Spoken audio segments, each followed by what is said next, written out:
आज भारताची लोकसंख्या 140 कोटीहून जास्त आहे. रेल्वेत गर्दी, रस्त्यात गर्दी, शहरात गर्दी, तरी मग एलॉन मस्क भारताच्या कमी होत असलेल्या जन्मदराची चिंता का करतो? कारण भारताचा फर्टिलिटी रेट हा 1.9 वर आला आहे.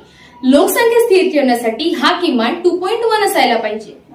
सोप्या भाषेत, जर एखाद्या देशात 100 महिला आहेत आणि जर प्रत्येक सरासरी महिलांनी 2 मुलांना जन्म दिले तर फर्टिलिटी रेट होतो 2.0 आणि जर सरासरी महिलांनी 3 मुलांना जन्म दिले तर फर्टिलिटी रेट होतो 3.0. पण आता हा फर्टिलिटी रेट 1.9 झाला आहे. आज आपल्याकडे तरुणांची मोठी फौज आहे, पण जन्मदर असाच कमी राहिला तर भविष्यात काम करणाऱ्यांची संख्या कमी आणि वृद्धांची संख्या वाढू शकते. तर काम कोण करणार, कर कोण भरणार, वृद्धांची सेवा कोण करणार आणि देशाची अर्थव्यवस्था कोण चालवणार? भारतात जन्मदर कमी होण्याची खूप कारणे आहेत. महिलांचं शिक्षण वाढलं, करिअरला महत्व मिळालं आणि लग्न उशिरा होऊ लागली आणि अनेक जोडपी 2 मुलांऐवजी 1 मूल किंवा मूल नको असा निर्णय घेऊ लागले. मग भारत संकटात आहे का?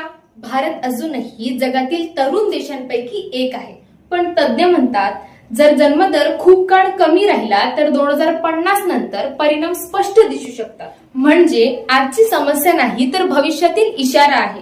पण दुसरीकडे कमी जन्मदरामुळे संसाधनांवरील ताण आणि बेरोजगारी कमी होऊ शकते. आपण लोकसंख्येच्या समस्येतून बाहेर पडतोय की नवीन समस्यांकडे चाललो आहोत? कमी जन्मदर भारतासाठी वरदान आहे की भविष्यातील संकट? तुमचे काय मत आहे कमेंट मध्ये सांगा.